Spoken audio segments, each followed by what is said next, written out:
दोस्तों एक बार फिर से हम आपके लिए HSSC CET group D form fill up 2026 apply online process की अपडेट लेके आ चुके हैं। किस तरह से आप Haryana CET common eligibility test group D के लिए अपने फॉर्म अप्लाई कर सकते हो। स्टेप बाय स्टेप कंप्लीट जानकारी आपको इस वीडियो में दी जाएगी। लास्ट डेट की न्यू अपडेट है, अंतिम मौका है, कुछ ही दिन शेष रह गए हैं। आप 3 जुलाई 2026 तक अपना फॉर्म अप्लाई कर सकते हो। ऑनलाइन आवेदन करते समय अगर आपके सामने कोई भी टेक्निकल प्रॉब्लम आ रही है तो उसका हल भी आपको इस वीडियो में मिल जाएगा। फॉर्म अप्लाई करते समय आपको कोई भी ऐसी गलती या फिर मिस्टेक नहीं करनी होगी जिसको करने से आपका एप्लीकेशन फॉर्म भी रिजेक्ट हो सकता है। किन कारणों से आपका फॉर्म रिजेक्ट हो सकता है, कैसे आप अपना फॉर्म रिजेक्ट होने से बचा सकते हो। फॉर्म अप्लाई करते समय आपको कुछ इंपॉर्टेंट इंस्ट्रक्शंस को भी ध्यान में रखना होगा, तभी आपका एप्लीकेशन फॉर्म सक्सेसफुली सबमिट हो पाएगा। फॉर्म अप्लाई करते समय आप अपना रजिस्ट्रेशन किस प्रकार से करोगे, कैसे आपको अपनी पर्सनल डिटेल, क्वालिफिकेशन की डिटेल फिलअप करनी होगी, डॉक्यूमेंट, सिग्नेचर, फोटोग्राफ कैसे और कितने केबी में आप अपलोड करोगे, फीस पेमेंट करते हुए रजिस्ट्रेशन से लेकर प्रिंट तक आप कैसे अपना फॉर्म अप्लाई करोगे। पूरी जानकारी के लिए आपको ये वीडियो शुरू से लेके एंड तक बिना स्किप किए हुए देखनी होगी। इस वीडियो को पूरा देखने पर ही आपके सभी सवाल और डाउट क्लियर होंगे। तो चलिए दोस्तों, बिना कोई वक्त गंवाए शुरू करते हैं HSSC Haryana CET group D form fill up की पूरी जानकारी। फॉर्म भरने से पहले आपको सबसे पहले हमारी वेबसाइट IND सरकारी नौकरी के इस पेज पर विजिट करना होगा, जिसका लिंक आपको नीचे description plus first comment box में मिल जाएगा। और हमारे इस पेज पर विजिट करके आप यहां से HSSC Haryana CET group D का फॉर्म अप्लाई कर सकते हो। हरियाणा स्टाफ सिलेक्शन कमीशन कर्मचारी चयन आयोग HSSC की ओर से 5/2026 का एडवर्टाइजमेंट रिलीज कर दिया है। Common eligibility test CET group D की यहाँ पर ये पोस्ट एग्जाम के नेम है। लास्ट डेट ऑनलाइन आवेदन करने की 3 जुलाई 2026 है। अंतिम मौका है, कुछ ही दिन शेष रह गए हैं। 10वीं पास अप्लाई कर सकते हैं। 18 से 42 वर्ष आयु सीमा है। फीस मेल कैंडिडेट के लिए जनरल या अदर स्टेट के लिए 500 है। हरियाणा रिजर्व कैटेगरी के लिए 250 है। फीमेल कैंडिडेट के लिए general EWS Haryana reserve category के लिए 250 है। यहाँ पर आप देख सकते हो जिनके पास आधार नंबर नहीं है उनको स्टैंडर्ड फीस जमा करनी होगी 1000 रुपये, जो कि आप ऑनलाइन मोड से पेमेंट कर सकते हो। और जिन कैंडिडेट ने ग्रुप C एडवर्टाइजमेंट 1/2025 के लिए अप्लाई किया था उनको फीस जमा नहीं करनी होगी। Common eligibility test CET written exam socio economic criteria और एक्सपीरियंस के आधार पर आपका सिलेक्शन होगा। ऑनलाइन अप्लाई कर सकते हो। हरियाणा जॉब लोकेशन है, ऑल ओवर इंडिया से अप्लाई कर सकते हो। hssc.gov.in इसकी ऑफिशियल वेबसाइट है, जिससे आप फॉर्म अप्लाई कर सकते हो। इंपोर्टेंट लिंक सेक्शन के अंतर्गत ऑफिशियल नोटिफिकेशन PDF लिंक पर क्लिक करके आप इसकी PDF डाउनलोड कर सकते हो। सबसे पहले आप यहाँ पर इंपोर्टेंट डेट चेकआउट कर ले। कंप्लीट डेट आपको यहाँ पर दे दी गई है, साथ ही साथ यहाँ पर आपको एलिजिबिलिटी क्राइटेरिया की डिटेल दे दी गई है। इसमें क्वालिफिकेशन आप यहाँ से चेकआउट कर ले। सिलेबस आपको यहाँ पर ग्रुप डी CET के लिए डिटेल में प्रोवाइड करा दिया गया है पैटर्न के साथ में। आप पूरा टॉपिक वाइज सिलेबस चेकआउट कर ले। एज लिमिट की जानकारी, एज रिलैक्सेशन की इंफॉर्मेशन आपको यहाँ पर देखने को मिल जाएगी। फीस पेमेंट की जानकारी, सैलरी की डिटेल भी आप यहाँ से चेकआउट कर ले। कंप्लीट सिलेबस के साथ साथ में आउट अप्लाई का भी प्रोसीजर देखने को मिल जाएगा। फॉर्म अप्लाई करते समय आपको किस प्रकार से अपने डॉक्यूमेंट, सिग्नेचर, फोटोग्राफ और कितने केबी में आपको अपलोड करने होंगे, कंप्लीट क्राइटेरिया आपको इस PDF में देखने को मिल जाएगा। तो आवेदन करने से पहले आपको ये ऑफिशियल नोटिफिकेशन की PDF पूरा पढ़ना अनिवार्य है। इसको पूरा पढ़ने से ही आपके सभी सवाल डाउट क्लियर होंगे।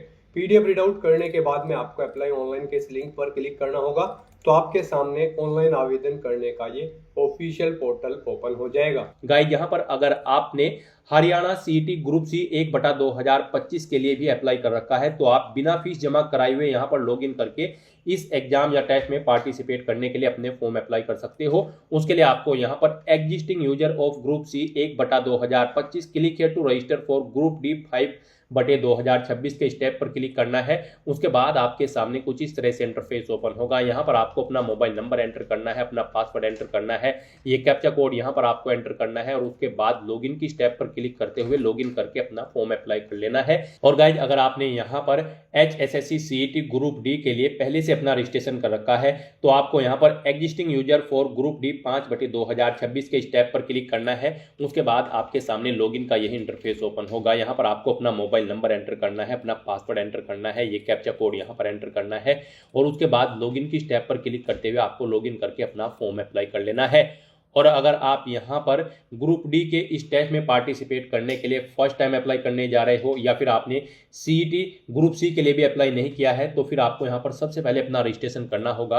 उसके लिए आपको यहाँ पर new registration for group D 5/2026 के इस टैब पर क्लिक करना है और अपना रजिस्ट्रेशन करते हुए आपको अपना फॉर्म अप्लाई करना है। जैसे ही आप इस टैब पर क्लिक करेंगे आपके सामने यहाँ पर कुछ जनरल इंस्ट्रक्शंस ओपन होंगे। यहाँ पर आपको सभी डिटेल्स प्रोवाइड कर दी गई है। फॉर्म अप्लाई करने से पहले आपको इन्हें केयरफुली रीड आउट कर लेना है। यहाँ पर आपको बता दिया गया है फॉर्म आप कैसे अप्लाई करोगे, क्या क्या चीजें आपके पास यहाँ पर फॉर्म अप्लाई करने से पहले होनी चाहिए, जैसे कि एक वैलिड मोबाइल नंबर, एक वैलिड ईमेल आईडी यहाँ पर आपके पास होनी चाहिए फॉर्म अप्लाई करते हुए। यहाँ पर आपके पास आपकी एजुकेशनल क्वालिफिकेशन के सर्टिफिकेट्स होने चाहिए, फोटो सिग्नेचर होने चाहिए, इनकी यहाँ पर सॉफ्ट कॉपी आपके पास होनी चाहिए। डॉक्यूमेंट्स आपको बता दिए गए हैं कौन कौन से डॉक्यूमेंट्स की यहाँ पर आपको रिक्वायरमेंट रहेगी फॉर्म अप्लाई करते हुए। आपको सभी ये general instructions carefully read out कर लेने हैं। उसके बाद आपको इस पेज को नीचे स्क्रॉल करना है और फिर आपको डिक्लेरेशन सेक्शन में आने के बाद इस चेकबॉक्स को ओके करना है और उसके बाद फिर आपको यहाँ पर accept and proceed to register के इस टैब पर क्लिक करना है। फिर आपके सामने यहाँ पर रजिस्ट्रेशन का फॉर्म ओपन हो जाएगा। अब यहाँ पर आपको अपनी बेसिक इंफॉर्मेशन देते हुए अपना रजिस्ट्रेशन करना है। सबसे पहले यहाँ पर आपको अपना 10 डिजिट का एक वैलिड मोबाइल नंबर यहाँ पर एंटर करना है। उसके बाद आपको गेट ओटीपी के इस ऑप्शन पर क्लिक करना है। फिर आपके मोबाइल नंबर पर एक ओटीपी आएगा, वो ओटीपी आपको यहाँ पर एंटर करते हुए अपना मोबाइल नंबर वेरीफाई कर लेना है। फिर यहाँ पर आप अपना ईमेल एड्रेस एंटर करेंगे, उसके बाद उसे एक बार फिर से री एंटर करेंगे और फिर आप गेट ओटीपी के इस ऑप्शन पर क्लिक करेंगे। फिर आपकी ईमेल आईडी पर भी एक ओटीपी आएगा, वो ओटीपी आपको यहाँ पर एंटर करते हुए अपनी ईमेल आईडी भी आपको वेरीफाई कर लेनी है। फिर गाइस यहाँ पर आपको अपना पासवर्ड क्रिएट करना है। यहाँ पर आप अपना पासवर्ड एंटर करेंगे। आपका पासवर्ड यहाँ पर अल्फा न्यूमेरिक फॉर्मेट में होना चाहिए और यहाँ पर आपका पासवर्ड कम से कम 8 कैरेक्टर का होना चाहिए। अल्फा न्यूमेरिक फॉर्मेट का मींस यहाँ पर आपके पासवर्ड में कम से कम एक अपर केस कैरेक्टर होना चाहिए, एक लोअर केस कैरेक्टर, एक इंटीजर नंबर और एक स्पेशल कैरेक्टर जैसे कि @ या फिर डॉलर होना चाहिए। तो इस फॉर्मेट में यहाँ पर आपको अपना पासवर्ड एंटर करना है। वही पासवर्ड आपको री एंटर योर पासवर्ड फील्ड में एंटर करना है। उसके बाद आपको ये कैप्चा कोड यहाँ पर एंटर करना है और फिर गाइस आपको रजिस्टर एंड प्रोसीड के इस ऑप्शन पर क्लिक करना है। इस तरह से यहाँ पर आपका रजिस्ट्रेशन सक्सेसफुली कंप्लीट हो जाएगा। गाइड यहाँ पर अब आपको अपना 1 टाइम रजिस्ट्रेशन का फॉर्म फिल करना है। यहाँ पर अब आपको सबसे पहले अपनी पर्सनल इन्फॉर्मेशन प्रोवाइड करनी है। यहाँ पर आप जो भी डॉक्यूमेंट अपलोड करेंगे, जो भी आपके सपोर्टेड या फिर रिक्वायर्ड डॉक्यूमेंट होंगे, वो जेपीजी, जेपीईजी, पीडीएफ फॉर्मेट में होने चाहिए और उनका साइज 20 KB से 200 KB के बीच में होना चाहिए। तो यहाँ पर आपको पर्सनल डिटेल में सबसे पहले पूछा गया है कि क्या आपने यहाँ पर सीटी 1/2022 या फिर 2023 के लिए भी पार्टिसिपेट किया था। अगर किया था तो आप येस करेंगे और यहाँ पर अपना रजिस्ट्रेशन नंबर आप एंटर करेंगे और फिर यहाँ पर आप अपनी डेट ऑफ बर्थ सेलेक्ट करेंगे और अगर नहीं किया था तो आप सिंपली नो ऑप्शन सेलेक्ट कर लेंगे। उसके बाद यहाँ पर आपको अपना फुल नेम एंटर करना है अपनी 10वीं की मार्कशीट के अकॉर्डिंग। फिर यहाँ पर आपको अपनी डेट ऑफ बर्थ सेलेक्ट करनी है अपनी 10वीं की मार्कशीट के अकॉर्डिंग। फिर उसके बाद आपको अपने फादर का नाम यहाँ पर एंटर करना है, अपनी मदर का नाम एंटर करना है। उसके बाद आपसे पूछा गया है कि क्या आपके पास आधार है। अगर है तो आप येस करेंगे और फिर यहाँ पर आप अपना आधार नंबर एंटर करेंगे, उसे एक बार फिर से एंटर करके कंफर्म कर लेंगे और फिर गाइड यहाँ पर आप अपना आधार अपलोड कर देंगे। आप चूज फाइल के ऑप्शन पर क्लिक करेंगे, फाइल को सिलेक्ट कर लेंगे और अपना आधार फ्रंट और बैक साइड दोनों तरफ से यहाँ पर आप अपलोड कर देंगे। यहाँ पर हम आपको ऑलरेडी बता चुके हैं जो भी डॉक्यूमेंट आप अपलोड करेंगे वो जेपीजी, जेपीईजी या फिर पीडीएफ फॉर्मेट में होना चाहिए। 20 KB से 200 KB के बीच में उसका साइज होना चाहिए। और अगर आपके पास आधार नंबर नहीं है तो आप सिंपली यहाँ पर नो ऑप्शन सिलेक्ट करेंगे और फिर यहाँ पर आपको बताना होगा कि इनमें आपके पास परिवार पहचान पत्र है या फिर ड्राइविंग लाइसेंस है या फिर पैन कार्ड या फिर वोटर ID या फिर पासपोर्ट या फिर बर्थ सर्टिफिकेट या फिर राशन कार्ड, इनमें से जो भी आपके पास है वो आप यहाँ पर सेलेक्ट करें और उसकी डिटेल दे, जैसे कि उसका नंबर आपको देना होगा और फिर आपको अपना वो यहाँ पर आईडी अपलोड कर देना होगा। चूज फाइल के ऑप्शन पर क्लिक करते हुए फाइल को सिलेक्ट करते हुए। और गाइज अगर आपके पास आधार नहीं होगा फिर तो यहाँ पर आपको 1000 रुपये यहाँ पर स्टैंडर्ड फीस के रूप में देने होंगे। तो बेटर रहेगा कि आपके पास आधार नंबर हो, आप यहाँ पर यस ऑप्शन सेलेक्ट करें और अपनी आधार की डिटेल यहाँ पर प्रोवाइड कर दें। फिर यहाँ पर आपसे पूछा गया कि क्या आप जुड़वा भाई बहन हैं और आपने सीईटी ग्रुप सी 2025 के लिए भी अप्लाई किया था और आप सीईटी ग्रुप डी के 2026 के लिए भी अप्लाई करने जा रहे हैं। अगर हैं तो आप यस करेंगे। तो फिर यहाँ पर आपको एक फॉर्मेट दिया गया है, एक फॉर्म दिया गया है, आपको इसे फिल करके यहाँ पर अपलोड करना होगा। यहाँ पर आपको ऑफिशियल नोटिफिकेशन में पेज नंबर 23 पर आपको ये फॉर्म दिया गया है।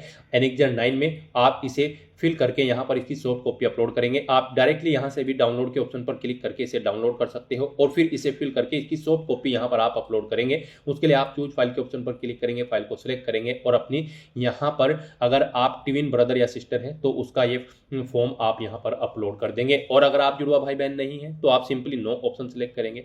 फिर यहाँ पर आपको अपना जेंडर सेलेक्ट करना है, मेल फीमेल या फिर ट्रांसजेंडर। उसके बाद आपको अपना मैरिटल स्टेटस बताना है, आप मैरिड हो या फिर अनमैरिड। फिर आपकी बॉडी पर कहीं कोई कट या तिल का निशान है तो उस पैलेस का नाम यहाँ पर आपको देना है। 2 पैलेस के नाम आपको देने हैं, नहीं है तो आप नो मार्क्स एंटर कर देंगे। इस तरह से अपनी पर्सनल डिटेल प्रोवाइड करने के बाद गाइज फिर आपको इस चेकबॉक्स को ओके करना है और उसके बाद फिर आपको सेव एंड नेक्स्ट के इस ऑप्शन पर क्लिक करना है। फिर यहाँ पर आपको अपने एड्रेस की इन्फॉर्मेशन देनी है। सबसे पहले यहाँ पर आप अपना कोरोस्पोंडेंस एड्रेस एंटर करेंगे। इसमें आपको सबसे पहले अपना स्टेट सेलेक्ट करना है, उसके बाद आपको अपना डिस्ट्रिक्ट सेलेक्ट कर लेना है। फिर आपको बताना है आप रूरल एरिया से है या फिर अर्बन एरिया से। फिर आपको अपना हाउस नंबर, स्ट्रीट नंबर या फिर विलेज का नाम एंटर करना है, अपना तहसील यहाँ पर आपको एंटर करना है, पोस्ट ऑफिस का नाम देना है, विलेज या सिटी का नाम देना है, अपना पिन कोड यहाँ पर आपको एंटर कर देना है। इस तरह से यहाँ पर आपको अपना कोरोस्पोंडेंस एड्रेस एंटर करना है। उसके बाद आपको अपना परमानेंट एड्रेस भी यहाँ पर सेम ऐसे ही एंटर कर देना है। और अगर आपका परमानेंट एड्रेस आपके कोरोस्पोंडेंस एड्रेस के अकॉर्डिंग सेम है तो बस गाइस यहाँ पर आप if permanent address is same as correspondence address में यस के इस रेडियो बटन पर क्लिक कर देंगे। ऑटोमेटिकली आपका परमानेंट एड्रेस आपके ऊपर दिए गए कोरोस्पोंडेंस एड्रेस के अकॉर्डिंग यहाँ पर फिल हो जाएगा। इस तरह से अपने एड्रेस की डिटेल प्रोवाइड करने के बाद फिर आपको यहाँ पर सेव एंड नेक्स्ट के इस ऑप्शन पर क्लिक करना है। फिर यहाँ पर आपको अपनी कैटेगरी की इन्फॉर्मेशन देनी है। यहाँ पर आपसे पूछा गया है कि क्या आपके पास हरियाणा का डोमिसाइल है या फिर बोनाफाइड रेजिडेंट सर्टिफिकेट है। अगर है तो आप यस करेंगे और उसकी डिटेल देंगे, नहीं है तो आप नो ऑप्शन सेलेक्ट कर लेंगे। मान लीजिए आप हरियाणा से बिलोंग करते हैं तो आप यस करेंगे। उसके बाद यहाँ पर आपको अपना डोमिसाइल सर्टिफिकेट नंबर एंटर करना होगा, किस डेट को वो इशू हुआ है वो डेट यहाँ पर आपको सिलेक्ट कर लेनी होगी, किस अथॉरिटी ने आपको इशू कराया है जैसे कि पटवारी, तहसीलदार या फिर कानूनगो या फिर सिटी मजिस्ट्रेट, उस अथॉरिटी की डेजिग्नेशन यहाँ पर आपको देनी होगी। फिर यहाँ पर आपको अपना डोमिसाइल या फिर बोनाफाइड रेजिडेंट सर्टिफिकेट अपलोड करना होगा। आपको चूज फाइल के ऑप्शन पर क्लिक करना है, फाइल को सिलेक्ट कर लेना है और अपना डोमिसाइल या फिर बोनाफाइड रेजिडेंट सर्टिफिकेट यहाँ पर आपको अपलोड करना है। ये आपका यहाँ पर जेपीजी या फिर पीडीएफ फॉर्मेट में होना चाहिए। 20 KB से 200 KB के बीच में यहाँ पर आपकी फाइल का साइज होना चाहिए। फिर यहाँ पर आपको अपनी कैटेगरी सिलेक्ट करनी है, आप जिस कैटेगरी से बिलोंग करते हैं। फिर आपसे पूछा गया है कि क्या आप यहाँ पर प्रेजेंट में कार्यरत है, एड होक या फिर कॉन्ट्रैक्ट बेस या फिर वर्क चार्ज या फिर डेली वेजेस पर। अगर हैं तो आप यस करेंगे और फिर यहाँ पर अपनी वर्क की डिटेल देंगे, जैसे कि यहाँ पर आपको इश्यूइंग अथॉरिटी देनी है। फिर यहाँ पर आपको पोस्ट का नाम देना है, किस पोस्ट पर आप कार्यरत है, किस डेट से किस डेट तक आप कार्यरत थे वो डेट आप देंगे। टोटल एक्सपीरियंस यहाँ पर आपका इन डेट्स के अकॉर्डिंग कैलकुलेट करके आपको शो कर दिया जाएगा। फिर आपको अपना एक्सपीरियंस सर्टिफिकेट यहाँ पर अपलोड कर देना होगा। और अगर आप प्रेजेंट में कार्यरत नहीं है तो आप सिंपली नो ऑप्शन सेलेक्ट कर लेंगे। फिर आपसे पूछा गया कि क्या आप ई एक सर्विसमैन है या फिर आपकी फैमिली का कोई मेंबर ई एक सर्विसमैन है। अगर है तो आप यस करेंगे और उसकी डिटेल यहाँ पर आप प्रोवाइड करेंगे। यहाँ पर आपसे पूछा गया है कि क्या आप ऑलरेडी अवेल बेनिफिट्स लेना चाहते हैं ई एक सर्विसमैन या फैमिली मेंबर ऑफ ई एक सर्विसमैन के। अगर चाहते हैं तो यस करेंगे, फिर इस चेकबॉक्स को ओके करेंगे और फिर अब सब कैटेगरी सेलेक्ट करेंगे। यहाँ पर आप किस कैटेगरी के अंतर्गत सर्विसमैन थे, डेट ऑफ अपॉइंटमेंट यहाँ पर आप देंगे। और अगर आप यहाँ पर ये बेनिफिट्स नहीं लेना चाहते हैं तो आप सिंपली नो ऑप्शन सेलेक्ट करेंगे और फिर यहाँ पर आप अपनी सब कैटेगरी सेलेक्ट करेंगे। अपॉइंटमेंट की डेट आप सेलेक्ट करेंगे, किस डेट को आपने जॉब छोड़ी है वो डेट आप सेलेक्ट करेंगे। जॉब छोड़ने का कारण यहाँ पर आप देंगे, अपना सर्टिफिकेट देंगे या फिर डिस्चार्ज बुक नंबर यहाँ पर आप देंगे, किसने आपको ये सर्टिफिकेट इशू कराया है उस अथॉरिटी का नाम यहाँ पर आप देंगे। तो इस तरह से यहाँ पर आपको ये डिटेल देनी होगी अगर आप ई एक सर्विसमैन है या आपके कोई फैमिली का मेंबर ई एक सर्विसमैन है। और अगर नहीं है तो आप सिंपली यहाँ पर नो ऑप्शन सेलेक्ट कर लेंगे। उसके बाद आपसे पूछा गया है कि क्या आप फ्रीडम फाइटर कैंडिडेट हैं। अगर हैं तो आप यस करेंगे और फिर उसकी डिटेल देंगे, जैसे कि सर्टिफिकेट नंबर देना होगा फ्रीडम फाइटर सर्टिफिकेट का। यहाँ पर आपको कब वो इशू हुआ है वो डेट आपको सेलेक्ट करनी होगी, किस अथॉरिटी ने आपको इशू कराया है उसका नाम देना होगा और फिर अपना फ्रीडम फाइटर का सर्टिफिकेट भी यहाँ पर आपको अपलोड करना होगा, डिपेंडेंट फ्रीडम फाइटर का। इस तरह से आपको डिटेल देनी होगी। और अगर आप डिपेंडेंट फ्रीडम फाइटर नहीं है तो आप सिंपली नो ऑप्शन सेलेक्ट कर लेंगे। उसके बाद आपसे पूछा गया कि क्या आप PWD person with benchmark disability candidate है। अगर हैं तो आप यस करेंगे और फिर यहाँ पर अपनी डिसेबिलिटी की डिटेल देंगे, जैसे कि डिसेबिलिटी का टाइप आप सेलेक्ट करेंगे, यहाँ पर उसकी परसेंटेज एंटर करेंगे, सर्टिफिकेट नंबर देंगे, अपना सर्टिफिकेट यहाँ पर आपको इशू अपलोड करना होगा, किस डेट को वो इशू हुआ है वो बताना होगा। आपको यहाँ पर स्क्राइब की जरूरत पड़ेगी या फिर नहीं एग्जाम में, इसकी डिटेल आपको देनी होगी। इस तरह से यहाँ पर आपको अपनी डिसेबिलिटी की डिटेल देनी है। अगर आप PWD कैटेगरी कैंडिडेट हैं और अगर नहीं है तो आप सिंपली नो ऑप्शन सेलेक्ट कर लेंगे। उसके बाद आपसे पूछा गया है कि क्या आप एलिजिबल स्पोर्ट पर्सन हैं, अगर हैं तो आप यस करेंगे। अपने सर्टिफिकेट का नंबर देंगे, किस डेट को वो इशू हुआ है वो डेट आप देंगे। यहाँ पर अथॉरिटी का नाम देंगे जिसने आपको इशू कराया है यहाँ पर। उसके बाद आपको बताना होगा किस ग्रेड के आप खिलाड़ी हैं। फिर आपको अपना स्पोर्ट्स सर्टिफिकेट यहाँ पर अपलोड कर देना होगा चूज फाइल के ऑप्शन पर क्लिक करते हुए, फाइल को सिलेक्ट करते हुए। और अगर आप स्पोर्ट पर्सन नहीं है तो आप सिंपली नो ऑप्शन सिलेक्ट करेंगे। फिर यहाँ पर आपसे पूछा गया कि आपके अगेंस्ट कोई क्रिमिनल केस यहाँ पर फिल तो नहीं है, अगर है तो आप बताएं आपके खिलाफ कंप्लेंट फिल हुई है या फिर FIR। अगर इनमें से कोई भी है तो आप उनकी डिटेल देंगे, नहीं है तो आप नो ऑप्शन सिलेक्ट कर लेंगे। इस तरह से अपनी डिटेल्स प्रोवाइड करने के बाद फिर आपको सेव एंड नेक्स्ट के इस ऑप्शन पर क्लिक करना है। नेक्स्ट यहाँ पर आपको अपनी एजुकेशनल क्वालिफिकेशन की डिटेल प्रोवाइड करनी है। गाइस यहाँ पर हरियाणा CET ग्रुप डी के इस टेस्ट में पार्टिसिपेट करने के लिए आपका कम से कम 10वीं क्लास पास आउट होना जरूरी है और आपके पास हिंदी या संस्कृत एक सब्जेक्ट के तौर पर होना अनिवार्य है। और अगर आप 10वीं क्लास इसी साल कर रहे हैं तो भी आप एलिजिबल हैं, अप्लाई कर सकते हैं। तो यहाँ पर आपको बताना है कि आप यहाँ पर इनमें से क्या चीज़ कर रहे हैं। यहाँ पर अगर आप 10वीं क्लास कंप्लीट कर चुके हो तो आप यहाँ पर फर्स्ट ऑप्शन पर क्लिक करेंगे इस रेडियो बटन पर और आप अपनी 10वीं क्लास की डिटेल देंगे। और अगर आप इसी साल कर रहे हैं तो आप इस सेकंड ऑप्शन पर क्लिक करेंगे। और अगर आपके पास कोई हायर एजुकेशनल क्वालिफिकेशन है, आपने उसे कंप्लीट कर ली है, तो आप यहाँ पर ये थर्ड ऑप्शन सेलेक्ट करेंगे। और अगर आप हायर क्वालिफिकेशन कर रहे हैं और आपके पास हिंदी एक सब्जेक्ट के तौर पर है तो यहाँ पर आप फोर्थ रेडियो बटन पर क्लिक करेंगे और अपनी क्वालिफिकेशन की डिटेल प्रोवाइड कराएंगे। मान लीजिए आपने 10वीं क्लास कंप्लीट की है और आपके पास हिंदी या संस्कृत एक सब्जेक्ट के तौर पर है तो आप फर्स्ट ऑप्शन सेलेक्ट करेंगे और यहाँ पर अपनी 10वीं क्लास की डिटेल प्रोवाइड कराएंगे। यहाँ पर सबसे पहले आपको बताना है बोर्ड का नाम, किस बोर्ड से यहाँ पर आपने अपनी 10वीं क्लास पास आउट की है, किस स्ट्रीम में आपके पास पास आउट की है, आपके पास हिंदी थी या फिर संस्कृत 10वीं में, आप अपने अकॉर्डिंग ऑप्शन सेलेक्ट करेंगे। पासिंग ईयर यहाँ पर आप सेलेक्ट करेंगे। उसके बाद आपको अपनी 10वीं का रोल नंबर यहाँ पर एंटर करना है। फिर यहाँ पर आपको अपनी मार्क्स की परसेंटेज एंटर कर देनी है, कितने % मार्क्स आपने 10वीं में ऑब्टेन किए हैं। फिर यहाँ पर आपको अपनी 10वीं क्लास का मार्कशीट या फिर सर्टिफिकेट अपलोड करना है। आपको चूज फाइल के ऑप्शन पर क्लिक करना है, फाइल को सेलेक्ट कर लेना है और अपनी 10वीं क्लास का सर्टिफिकेट या मार्कशीट आपको अपलोड कर देनी है। गाइस यहाँ पर आपके जो भी ये डॉक्यूमेंट अपलोड होंगे वो यहाँ पर आपको एक PDF फॉर्मेट फाइल में अपलोड करने हैं। यहाँ पर आपको एक PDF फाइल क्रिएट करनी है और अपने सभी डॉक्यूमेंट आपको एक ही सिंगल PDF में यहाँ पर रेडी करके उसे आपको अपलोड करना है। इसका साइज यहाँ पर 5 MB से कम होना चाहिए। तो यहाँ पर अब आपको चूज फाइल के ऑप्शन पर क्लिक करते हुए अपनी 10वीं क्लास की मार्कशीट या फिर रिजल्ट अपलोड कर देना है या फिर सर्टिफिकेट। और उसके बाद अगर आपने कोई हायर क्वालिफिकेशन कर रखी है, हायर एजुकेशन जैसे कि 12वीं ITI, डिप्लोमा, ग्रेजुएशन या पोस्ट ग्रेजुएशन, तो उसकी डिटेल भी यहाँ पर आप सेम ऐसे ही प्रोवाइड कर सकते हैं। इसके अलावा भी अगर आपके पास कोई और क्वालिफिकेशन है तो आप click here to enter any other educational certificate के ऑप्शन पर क्लिक करेंगे। आपके सामने यहाँ पर ये एक और कॉलम शो हो जाएगा और इसमें आप अपनी क्वालिफिकेशन की डिटेल प्रोवाइड कर सकते हैं। इसके अलावा और क्वालिफिकेशन है तो आप ऐड अनदर अदर सर्टिफिकेट के ऑप्शन पर क्लिक करेंगे। सेम ऐसा ही एक और सेक्शन यहाँ पर शो होगा और उसमें आप अपने क्वालिफिकेशन की डिटेल प्रोवाइड कर दें। इस तरह से यहाँ पर आपको अपनी क्वालिफिकेशन की डिटेल प्रोवाइड करनी है। यहाँ पर जब आप अपनी 10वीं क्लास की डिटेल फिल करेंगे या फिर कोई अन्य डिटेल फिल करेंगे तो उसमें यहाँ पर आपको कुछ चीज़ें री एंटर करनी होंगी, जैसे कि यहाँ पर आपको अपना नाम अपनी 10वीं मार्कशीट के अकॉर्डिंग री एंटर करना होगा। आप अपना नाम यहाँ पर एंटर करेंगे, अपनी डेट ऑफ बर्थ आप यहाँ पर सेलेक्ट करेंगे। इस तरह से यहाँ पर आपको डिटेल देनी होगी। तो यहाँ पर अपनी क्वालिफिकेशन की डिटेल इस तरह से फिल करने के बाद फिर आपको सेव एंड नेक्स्ट के इस ऑप्शन पर क्लिक करना है।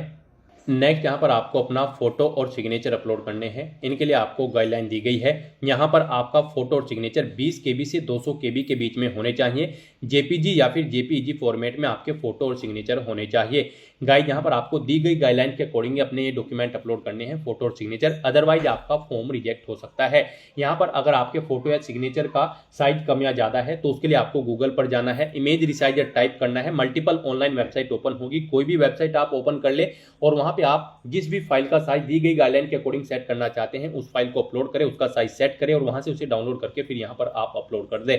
अपना फोटो और सिग्नेचर अपलोड करने के लिए आपको चूज फाइल के ऑप्शन पर क्लिक करना है, फाइल को सेलेक्ट कर लेना है और 1 by 1 करके आपको अपना फोटो और सिग्नेचर यहाँ पर अपलोड कर देने हैं। उसके बाद आपको यहाँ पर एनेक्जर 8 डाउनलोड करके उसे अपलोड करना है। यहाँ पर आप डाउनलोड एनेक्जर 8 के इस लिंक पर क्लिक करेंगे, आपके सामने ये यहाँ पर फॉर्म ओपन हो जाएगा। इसमें आपको अपनी डिटेल्स फिल करनी है और फिर इसकी एक सॉफ्ट कॉपी यहाँ पर आपको अपलोड करनी है।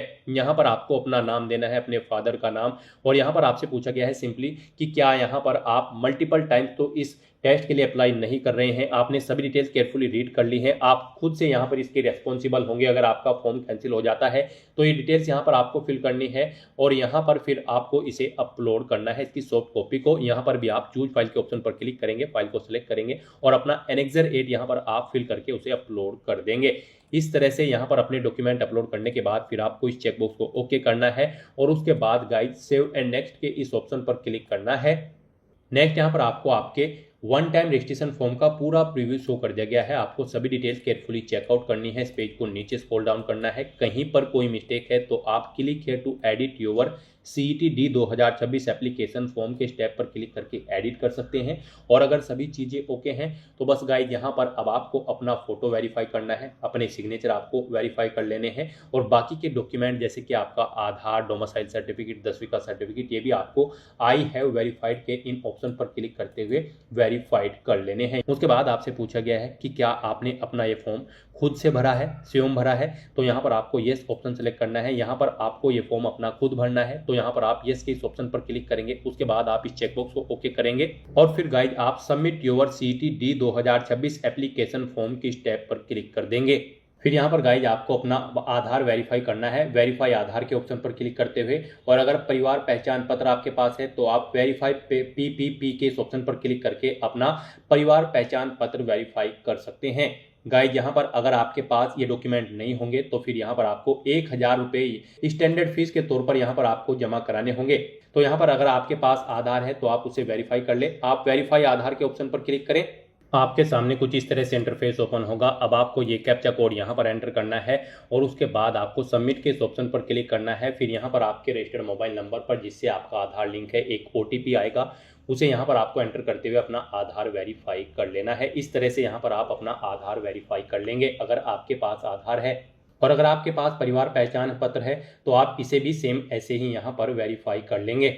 और गाइज अगर आपके पास आधार या ये परिवार पहचान पत्र नहीं है तो बस आप इस चेकबॉक्स को ओके करेंगे। फिर आपको यहाँ पर 1000 रुपये स्टैंडर्ड फीस के रूप में जमा कराने होंगे। तो आप इस चेकबॉक्स को ओके करें और उसके बाद फिर आप यहाँ पर कंटिन्यू टू पे के इस ऑप्शन पर क्लिक कर दें। तो यहाँ पर अब आपको अपना फीस पेमेंट करना है ऑनलाइन मोड में। यहाँ पर आपको आपकी कैटेगरी के अकॉर्डिंग एप्लीकेशन फीस का अमाउंट देखने को मिल जाएगा। गाइस यहाँ पर अगर आप जनरल कैटेगरी कैंडिडेट हैं या फिर हरियाणा से अलग स्टेट से हैं तो फिर आपको 500 रुपये जमा कराने होंगे फीस के रूप में अगर आप मेल कैंडिडेट हैं। और अगर आप हरियाणा के रिजर्व कैटेगरी कैंडिडेट हैं, मेल कैंडिडेट, तो आपको 250 रुपये जमा कराने हैं। फीमेल कैंडिडेट की अगर बात करें तो फीमेल जनरल या फिर EWS हरियाणा कैंडिडेट के लिए भी 250 रुपये फीस है। हरियाणा के रिजर्व कैटेगरी कैंडिडेट के लिए भी 250 रुपये फीस है। यहाँ पर अगर आपके पास परिवार पहचान पत्र या फिर आधार नहीं है तो फिर आपको 1000 रुपये स्टैंडर्ड फीस के रूप में यहाँ पर जमा कराने होंगे। ये फीस का अमाउंट आप debit card, credit card, net banking या फिर UPI के माध्यम से जमा करा सकते हो। तो यहाँ पर आपको आपके अकॉर्डिंग आपने पीछे जो डिटेल प्रोवाइड कराई है उसके अकॉर्डिंग यहाँ पर आपको आपकी एप्लीकेशन फीस का अमाउंट देखने को मिल जाएगा। अब आपको ये फीस पेमेंट करना है, उसके लिए गाइड अब आपको यहाँ पर कंटिन्यू के इस टैब पर क्लिक करना है। नेक्स्ट आपके सामने फीस पेमेंट का ये इंटरफेस ओपन होगा। गाइड यहाँ पर आप debit card, credit card, net banking या फिर NEFT, RTGS या फिर UPI के माध्यम से अपना फीस पेमेंट कर सकते हो। यहाँ पर आपके लिए सबसे बेस्ट और इजी ऑप्शन UPI का रहेगा। तो आप UPI के इस ऑप्शन पर क्लिक करें, फिर आपके सामने ये QR कोड शो होगा। आप इसे अपने UPI से स्कैन करें और अपना फीस पेमेंट कर दें। सक्सेसफुली फीस पेमेंट करते ही यहाँ पर आपके एप्लीकेशन फॉर्म की सभी टास्क कंप्लीट हो जाएगी, आपका फॉर्म सक्सेसफुली सबमिट हो जाएगा। फिर आपको अपने एप्लीकेशन फॉर्म का एक हार्ड कॉपी या फिर सॉफ्ट कॉपी प्रिंट आउट ले लेना है फ्यूचर यूज के लिए, फ्यूचर रेफरेंस के लिए। तो दोस्तों ऐसे आप हरियाणा CET ग्रुप D के इस टेस्ट में पार्टिसिपेट करने के लिए अपने फॉर्म अप्लाई कर सकते हो बिना कोई मिस्टेक किए हुए। आज की इस वीडियो में बस इतना ही। आई होप ये वीडियो आपको पसंद आई होगी। अगर पसंद आई हो तो इसे लाइक और शेयर करें, चैनल पर नए हो तो इसे सब्सक्राइब कर लें। Thanks for watching.